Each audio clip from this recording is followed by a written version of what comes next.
Welcome to our channel. నేను యజ్ఞమూర్తి. ఇప్పుడు మన ముందు ఒక గాన కోకిల ఉన్నారు. జానపద సోయగం అంతా కూడా, జానపద మాధుర్యం అంతా కూడా ఆమె గొంతులో పలుకుతుంది. సారంగ దర్యా అనే పాటతో ఆమె ఒకప్పుడు ఒక సంచలనమే సృష్టించారు. ఆ తర్వాత ఆమె ఎన్నో పాటలు పాడారు. కొంతకాలంగా ఆమె మీడియాకు దూరంగా ఉన్నారు.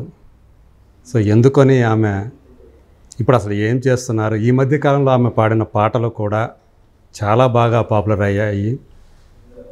ప్రత్యేకించి తెలంగాణ ఈ రైతాంగం, సో ఇక్కడ ఈ పనిపాట్లు చేసుకునేవాళ్ళు, ఇక్కడి అమ్మాయిలు, పెళ్ళికాయన అమ్మాయిలు, పెళ్ళైన అమ్మాయిలు, సో వీళ్ళందరికీ సంబంధించినటువంటి వాళ్ళ కథలు కానివ్వండి, వాళ్ళ అనుభవాలు కానివ్వండి, వాళ్ళ అనుభూతులు కానివ్వండి, ఇవన్నీ కూడా ఆమె కంఠం నుంచి పాటల రూపంలో జాలువారుతూ ఉంటే మనం అందరం వింటూ చూస్తూ మైమర్చిపోతున్నాం.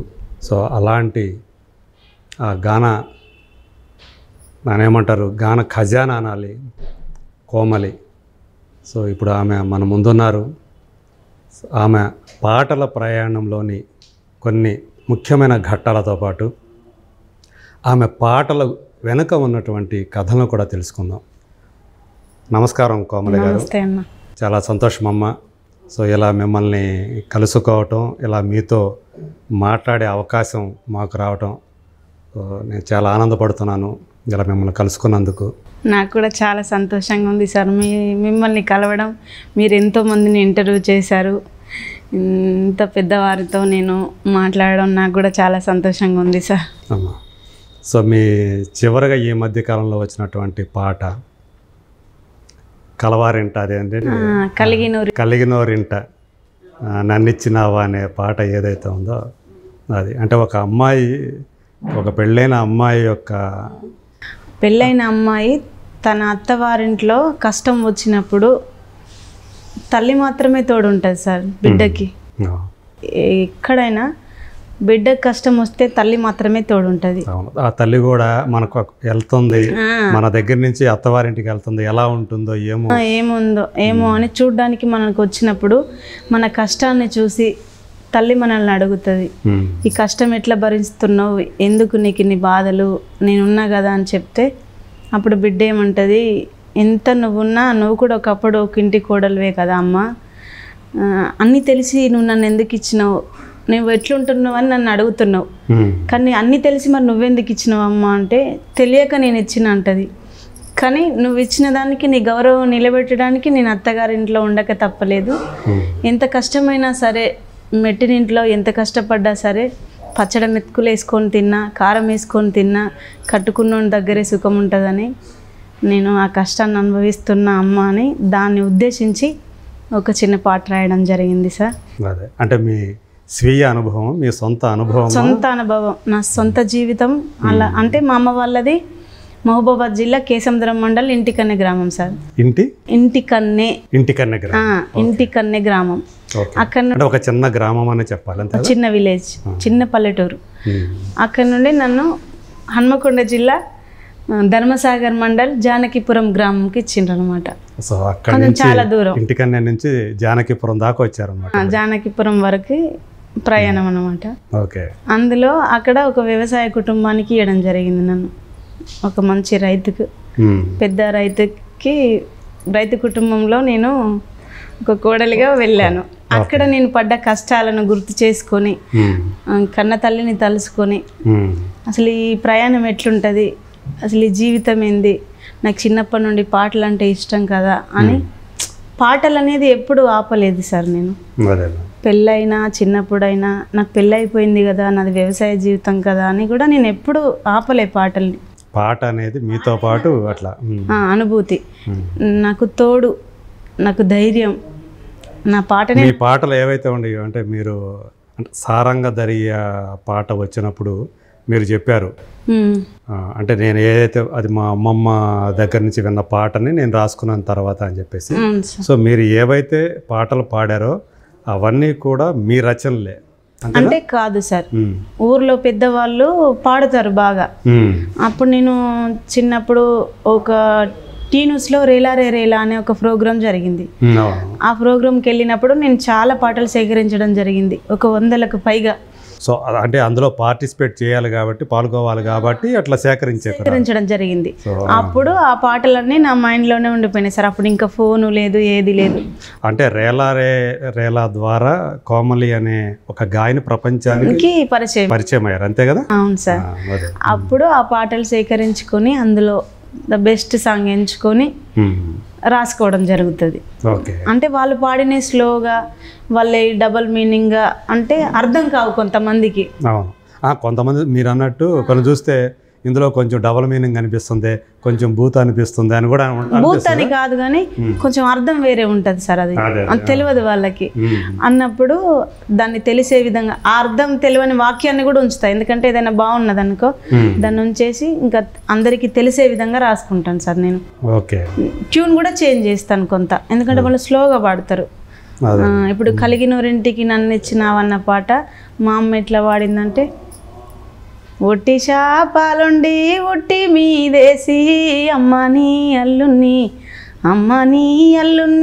అపరాలేపే అమ్మ నీ అల్లున్ని, వడ్లు దాంచిన పొట్టు శ్రీపెంట పాలు ఆత్మగల్లా బిడ్డ అల్లున్లా పాలు ఆత్మగల్లా బిడ్డ అని స్లోగా పాడింది అనమాట. మీ అమ్మ పాడారా? మా అమ్మ నన్ను కన్న తల్లి కూడా పాడుతుంది సార్ పాటలు. పాడినప్పుడు అసలు ఈ పాటకు అర్థం ఏందమ్మా అంటే, ఆడపిల్లను మెట్టినింటికి ఇచ్చినప్పుడు ఆ బాధలు ఎట్లుంటాయో కన్న తల్లి కూతురు కలిసి పాడుకునే పాట అంటే, నేను దానికి నన్ను కలిగినోరింటికి ఇచ్చినావు కదా అనేసి, కలిగినోరింటికి నన్ను ఇచ్చినావా కంటి రెప్పల ఒడ్లు దంచుతున్నావా, కంటి రెప్పల ఒడ్లు దంచుతున్నావా. కంటి రెప్పల వడ్లు అంటే తెలుసా సార్ మీకు? చెప్పండి, దాని అర్థం ఏంటి? కంటి రెప్పల వడ్లు అంటే కంటి రెప్పలంతా సన్నని వడ్లు. ఇప్పుడు మనం ఉన్న వాళ్ళ ఇంటికి బిడ్డనిస్తే అమ్మ అయినోళ్ళు వస్తున్నారు, వాళ్ళు పెద్దోళ్ళు కదా మనకంటే అని సన్న బియ్యం తీసుకొచ్చి వండుతారు అనమాట అప్పట్లో. మామూలుగా వాళ్ళు తినే ఏదైతే బియ్యం అది కాకుండా కొంచెం వచ్చిన వాళ్ళకి అతిథులకి కొంచెం మంచిది ఉండాలని కంటి రెప్పల వడ్లు. కలిగినోరింటికి నన్నిచ్చినావా కంటి రెప్పల వడ్లు దంచుతున్నావా, కంటి రెప్పల వడ్లు దంచుతున్నావా, వడ్లు దంచిన పొట్టు శ్రీపెంట పాలు ఆత్మగల్లా బిడ్డ అల్లున్ల పాలు ఆత్మగల్లా బిడ్డ అల్లున్ల పాలు, పుంటి కూర తిన్న నాది పుట్నిల్లు తవిటి కుడుములు తిన్న తల్లిగారిల్లు, తవిటి కుడుములు తిన్న తల్లిగారిల్లు, తిన్నది తినంది కన్న తల్లి కెరుక ఆర్షి కట్టము చెప్పే అత్తకే మెరుక, ఆర్షి కట్టము చెప్పే అత్తకే మెరుక. అంటే ఆర్షి కట్టం అంటే ఎక్కువ పని, ఆ మీనింగ్ కూడా ఎవరికి తెలియదు కదా సార్. ఎక్కువ పని చెప్పే అక్కడ ఉండే పల్లె పదాలు ఏవైతే ఉన్నాయో వాటిలో చాలా అందం ఉంటుంది, కానీ అర్థం తెలియదు చాలా మందికి తెలియదు సార్. కానీ ఒక ప్రాంతంలో ఉన్నటువంటి పలుకుబడులు అంటాము, అక్కడ సామెతలు కానీ పద్ధతులు అవన్నీ కూడా వాళ్ళ వాడుక భాష అని కూడా అనొచ్చు. అవును, వాళ్ళ వాడుక భాష అదే. ఏ ప్రాంతానికి ఆ ప్రాంతానికి ఒక వాడుక భాష ఉంటుంది, అది అందరికీ తెలియకపోవచ్చు. కానీ మనం ఏ ప్రాంతానికి చెందామో ఆ ప్రాంత భాష వాడితే దాని యొక్క అందం అంత ప్రపంచానికి అంతా తెలుస్తుంది. అలా మీ పాటల ద్వారా మీరు అలాంటి పదాలను ఏవైతే ఉన్నాయో, అలాంటి మాటలను ఏవైతే ఉన్నాయో మీ పాటల్లో వాటిని పొందుపరిచి చక్కగా ప్రపంచానికి తెలియజేస్తున్నారు. అంటే అప్పటి పాటలను అప్పటి పదాలను బతికియడమే. కోమలి అనే అమ్మాయికి ఈ పాట అనేది ఎట్లా అలవడింది? అంటే చిన్నప్పటి నుంచే ఉందా? ఏ వయసు నుంచి ఈ పాట అనేది ఆమె జీవితంలో భాగమైంది? అంటే నేను 5th క్లాస్లో ఉన్నప్పటి నుండి సార్. ఓకే. అంటే చిన్నప్పటి నుండి పాటలు ఎక్కువగా వినేదాన్ని, కానీ కొంచెం 5th క్లాస్ నుండి ఈ టేప్ రికార్డులు రేడియోలలో పాటలు ఎక్కువ వచ్చేటి. అప్పుడు ఆడియో క్యాసెట్లు ఉండేటివి. ఆ గుడి దగ్గర ఆటోలలో ఎక్కువ వేసుకునేటోళ్ళు. అప్పుడు ఆ పాటలు విని నాకు కూడా పాటలు అంటే ఇష్టం కదా. మా నాన్న ఒకరోజు పొలం దగ్గర మా నాన్న పొలం పని చేస్తుంటే నేను పాడాను. మీది కూడా ఒక రైతు కుటుంబం? రైతు కుటుంబం. నాన్నగారు ఒక రైతు? అవును సార్, ఒక రైతు. అక్కడ పాడాను. పాడినప్పుడు మా నాన్న అడిగిండు, ఈ పాట ఎక్కడిన్నావు నాన్న అని అడిగితే నేను గద్దరన్న పాడుతుంటే విన్నానని చెప్పా. అంటే ఆ పాటలు పాడడం వల్ల ఏమొస్తుందని అంటే మనకు మంచి పేరు వస్తుంది, మన కష్టానికి కూడా కొంత ఫలితం వస్తుందమ్మా అని చెప్పిండు. అంటే మనం పాట అనేది పాడడం ఎందుకు సార్, ఎంతో కొంత మన జీవనోపాధి గడపడం కోసమే కదా. కళాకారులు చేసే ప్రతి ఒక్కటి పని కూడా అదే కదా, దానికోసమే కదా వాళ్ళు వెళ్ళేది. ఒకటి కళ కోసం వాళ్ళకు వచ్చినటువంటి కళని, ఆ కళతోనే వాళ్ళు కళని నమ్ముకొని బతుకునేవాళ్ళు వాళ్ళు. ఆ విధంగా నేను పాడడం జరిగింది. అప్పుడు మా నాన్న విని, నీ గొంతు బాగుంది నాన్న, నువ్వు పాటలు నేర్చుకో అని చెప్పడంతో నేను ఇంకా ఎక్కడ పాటలు వచ్చినా విని నేర్చుకోవడం, పొలం దగ్గరికి వెళ్ళినప్పుడు పెద్దవాళ్ళు పాడుతుంటే విని వాటిని అట్లనే గుర్తుపెట్టుకోవడం. అప్పుడు ఫోన్లు ఎక్కడే సార్, ఫోన్లు లేవు, ఏవీ లేవు. వాళ్ళు చెప్పిన మాటలు విని, వాళ్ళు వాడిన పాటలు గుర్తుపెట్టుకొని ఏదైనా స్కూల్లో ఫంక్షన్స్ జరిగేది కదా, స్కూల్ డే ఫంక్షన్స్, ఈవెంట్స్ జరుగుతుంటాయి కదా, ఈవెంట్స్ జరిగినప్పుడు అక్కడ స్కూల్లో పాడేదాన్ని ఎక్కువగా. వార్షికోత్సవాలు లాంటివి, వార్షికోత్సవాలు, ఇప్పుడు 15th ఆగస్టు, January 26, మాకు టీచర్స్ డే, పేరెంట్స్ మీటింగు, అప్పుడు పాడేదాన్ని ఎక్కువగా.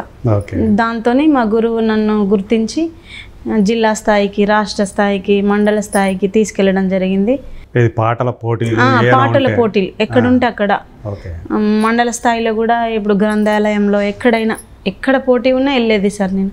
అంటే మొదట మిమ్మల్ని ఎంకరేజ్ చేసింది మీ నాన్నగారే? మా నాన్నగారే సార్. నాన్న పేరు అంటమ్మా? భిక్షపతి గారు.